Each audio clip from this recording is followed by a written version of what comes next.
श्री चक्रपाणी महाराज की जय।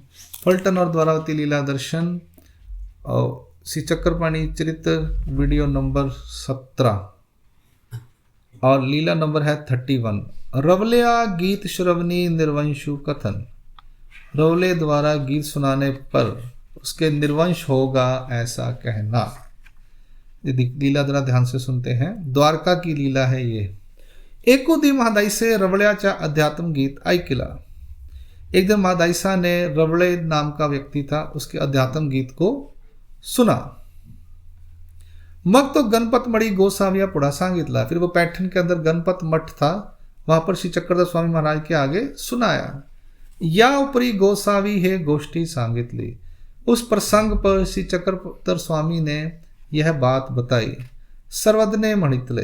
श्री चक्रधर स्वामी महाराज ने कहा, भाई रवड़ा तो कुंभार, रवड़ा नाम का कुंभार था। एक क्या करता था? मिट्टी के अध्यात्म में उसका इंटरेस्ट था कुंभार करके अपना मिट्टी के बर्तन बनाकर जीवन यापन करता था। ठीक है, सब जीवन यापन करते हैं, पर अंदर से व्यक्ति का अपना एक होता है, तो आध्यात्मिक था वो।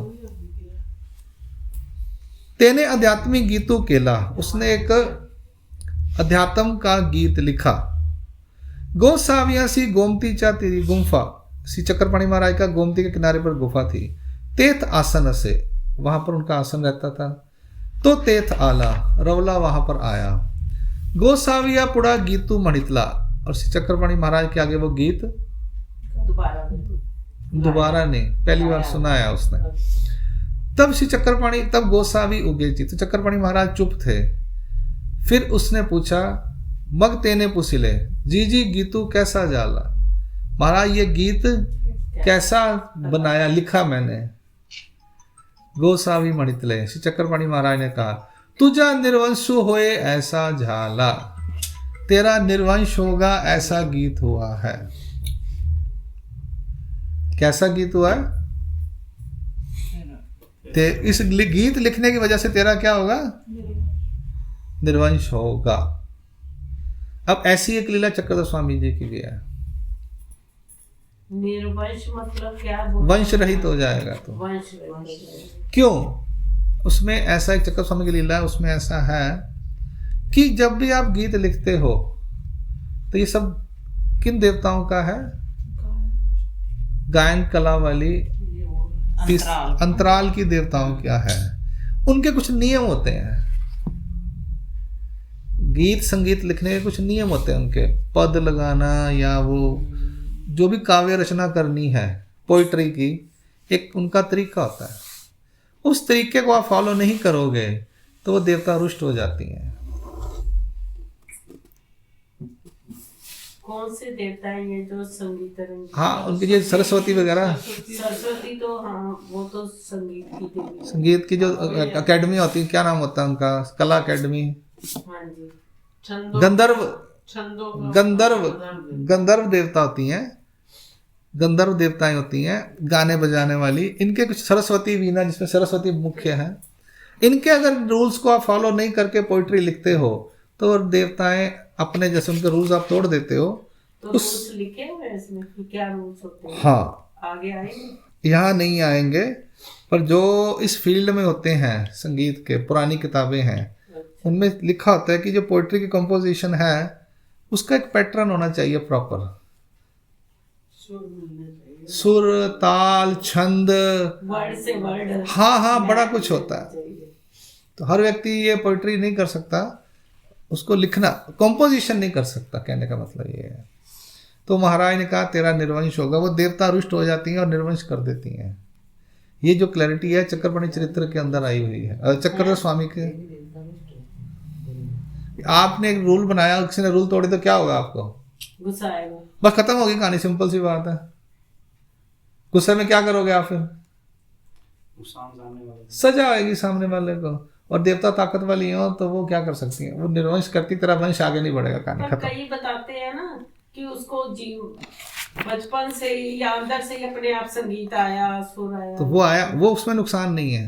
वो ही बात। ये उसने क्या किया? ये कुमार है, इसने अपने आप, इसका दिल करता था, इसने अपने आप गीत बना लिया। कई लोग अपने आप गीत बना लेते हैं। तो वो ऐसा नहीं होता।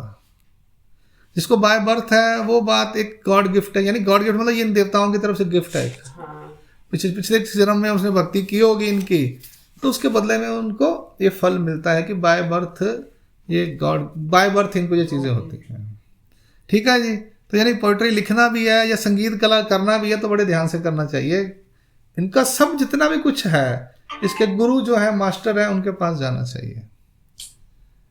कोई भी विद्या हो, संगीत विद्या हो, किसी तरह विद्या हो, तो गुरु जरूर होना चाहिए, उस्ताद जी जरूर होने चाहिए। ये बात याद रखिएगा। आगे चलते हैं। ये लीला यहाँ संपूर्ण होती है। गाते अलग चीज है, बजाते बनाने वाले चीज अलग है। हाँ, राइटर वाला है। कईयों गाने बहुत चलते हैं, कई बार नहीं चलते हैं, उसमें सब कुछ होता है, सब चीजें होती हैं इनमें। चलिए आगे चलते हैं। लीला नंबर 32, करे कुछ की आसन ब्राह्मणा आरोगन स्वीकार। ये द्वारका की लीला है। ऊंटों के झुंड के अंदर आसन श्री चक्रपाणी महाराज का और ब्राह्मणों का उपहार स्वीकार। अब ये कच्छ जो है, कच्छ क्षेत्र में ऊंट चलते हैं, तो गुजरात में कच्छ वहीं पर है, द्वारका के पास। वहां पर क्या था, बहुत से ऊंट आए हुए थे, उनके बीच में चक्रपाणी महाराज बैठे और ब्राह्मणों का उपहार स्वीकार किया। कवनी एक को ब्राह्मणों द्वारावती से निकाला।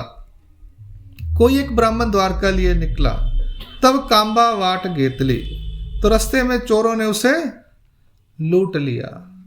अब गे गेले बैलू गेला, सब कुछ चले गया, बैल गया, पैसे गए। पाइला भवरी तोंडी घातली, होती ते वांचली।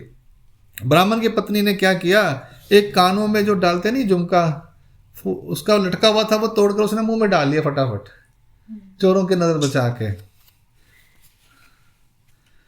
द्वारावती शस्त्र भोजन करीन मनोनी निकाला होता। द्वारका जाकर 1000 ब्राह्मणों को भोजन कराऊंगा, ऐसा सोचकर वो घर से निकला था। द्वारावती पावला, और रास्ते में सब चोर लूट के ले गए। द्वारावती पावला, द्वारका को पहुंचा, तब गोसावियां सी करे कुंच की आसन होते।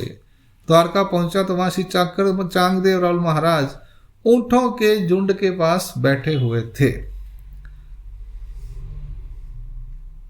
मग सप्त तीर्थिया के लिया, फिर उसने जो तीर्थ था वो सब किए। एरे दिसी तो मनो लागला, अगले दिन वो कहने लगा, वेचू नाही वेचे बिन काय करूं। पास में पैसे नहीं है तो पैसे के बिना क्या कर सकता हूं मैं। देखो 1000 साल पहले भी पैसा ही का चक्कर था, आज भी पैसे का चक्कर है। हम कहते हैं कि जमाना ऐसा गया, पैसे के बिना कुछ नहीं होता। 1000 साल पहले भी वही है। अगर तो समा बहुत बुरा आ गया, अरे 1000 साल भी ऐसे पहले था। वो गया, कहता जी अभी कहते महात्मा, हम कहते हैं लोगों चलो महाराष्ट्र चले, महात्मा जी पैसे नहीं है। तो जाएंगे तो दान पुण्य करने के लिए जा, पास में पैसे भी तो होने चाहिए। कितने पैसे लगेंगे जी, चलो अगले साल चलेंगे जोड़ के, अभी पैसे नहीं है। होता कि नहीं। तो उसके उस जमाने में भी ऐसा ही था, तीर्थ यात्रा के लिए पैसे नहीं निकलते। हाँ, ये हमेशा से ही ऐसा होता आ रहा है मनुष्य के साथ, ये नई बात नहीं है। हमको लगता है आजकल कलयुग में ऐसा है, आज के समय में ऐसा 2000 नहीं, तब भी ऐसा ही था। तो ये सब कुछ करने का सेविंग करके ही खर्च करने पड़ते हैं। उसने ब्राह्मण ने कहा पैसे नहीं, तो पैसे के बिना कुछ नहीं कर सकता। मग ब्राह्मणी भवरी दाखविली, तो ब्राह्मणी ने कहा घबरा मत, लेडीज होती हैं तो घबरा मत। उसने बवरी दिखाई, वेचे बिन गड़बड़ू नको, पैसे के बिना घबरा मत। तब तेने मणितले हे कैची, उसने कहा ब्राह्मण का ये कहां से आई। ना हे मियाँ तोंडी घातली होती तो रिवाज चली। कहते हैं मैंने इसको मुंह में डाल लिया था इसलिए बच गई वो लुटेरे, चोर सारे ये भी ले जाते, तो ये भी ले जाते। हो का अच्छा, वाह खुश हो गया। तो अन निफजवी में गोसावियां सी निमंत्रण दई, तो इसका बेचकर इसको भोजन तैयार कर मैं श्री चक्र चांगदेव रावल महाराज जी को निमंत्रण देकर आता हूं। तया पुसिले गोसावी कवन, उस ब्राह्मणी ने पूछा ये गोसावी कौन है, किसकी बात कर रहे हो।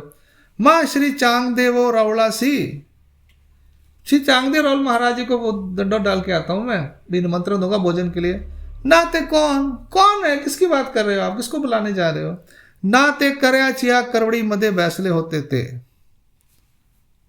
जो ऊंटों के बीच बैठे हुए थे ना वो महाराज, ऐसे अवधूत वेश में ऐसे वैराग्य उदास अवस्था में, उनको दंडोत डालने जा रहा हूँ। बीवी कहती है हाँ, ब्राह्मणी कहती माँ तया कैसी अक्षेत घाल, उनको दंडोत क्यों डाल रहा है, उनको निमंत्रण क्यों दे रहा है, वो तो वैसे बेड़ा पीसा आदमी है वहां बैठा हुआ है,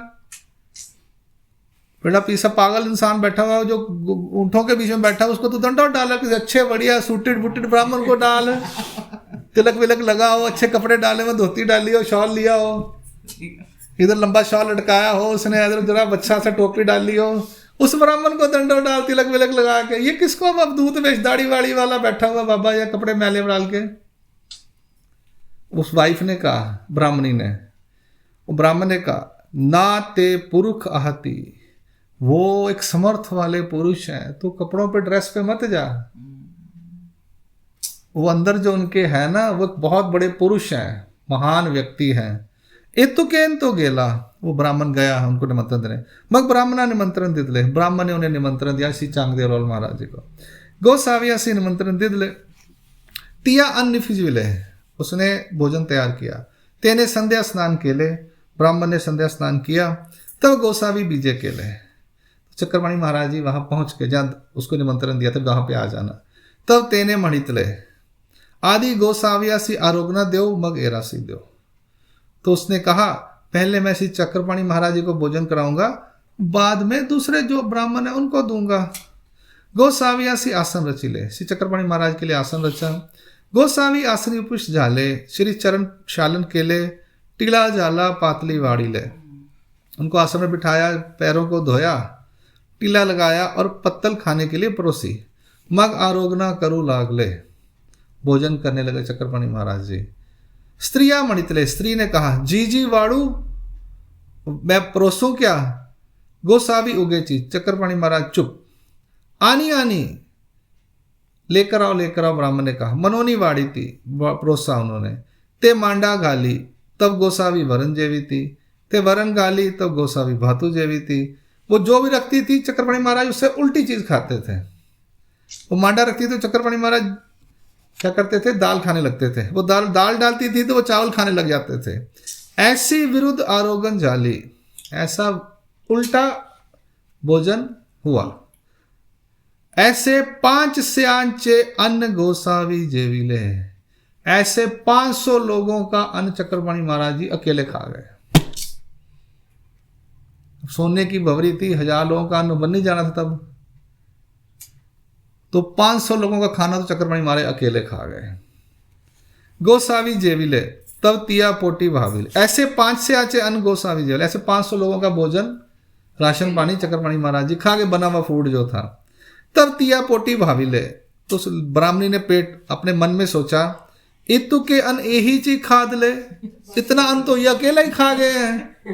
तब त्याचिया ब्राह्मणी मणितले, तो उसकी ब्राह्मणी ने कहा अब गया गावा अंतु तुझ हाची ब्राह्मण जोड़ ला, पूरे गांव में तुझे यही ब्राह्मण मिला था कि 500 लोगों का अन्न खा गया। अब पति को ब्राह्मण को डांट रही है, वो 1000 लोगों को खिलाना है, 500 का तो यही खा गया, बाकी कहां से खिलाएंगे हम।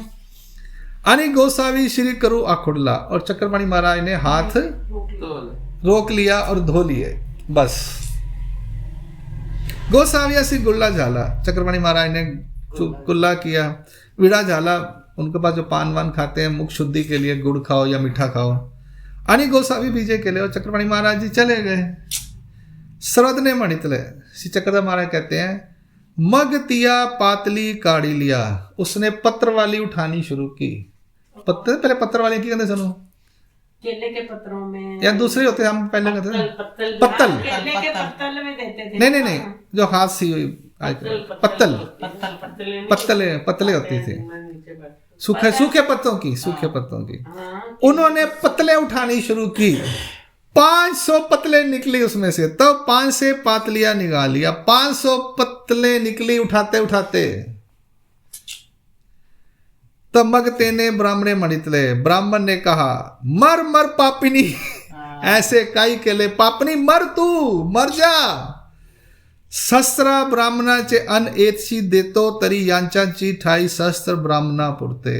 1000 ब्राह्मणों का अन्न इनको ही खिला देती तो इनके ठिकाने ही 1000 ब्राह्मण का भोजन का मेरा सपना संकल्प पूरा हो जाता। पर तेरी वजह से तूने रोक दिया, हाँ। अब मुझे 500 लोग और ढूंढने पड़ेंगे, वरना एक ही व्यक्ति को खिला के मुझे 500 लोगों का पुण्य, 1000 लोगों का पुण्य प्राप्त हो जाता, पर तेरे बोलने की वजह से 500 लोगों का पुण्य मुझे मिला एक व्यक्ति को खिलाने से।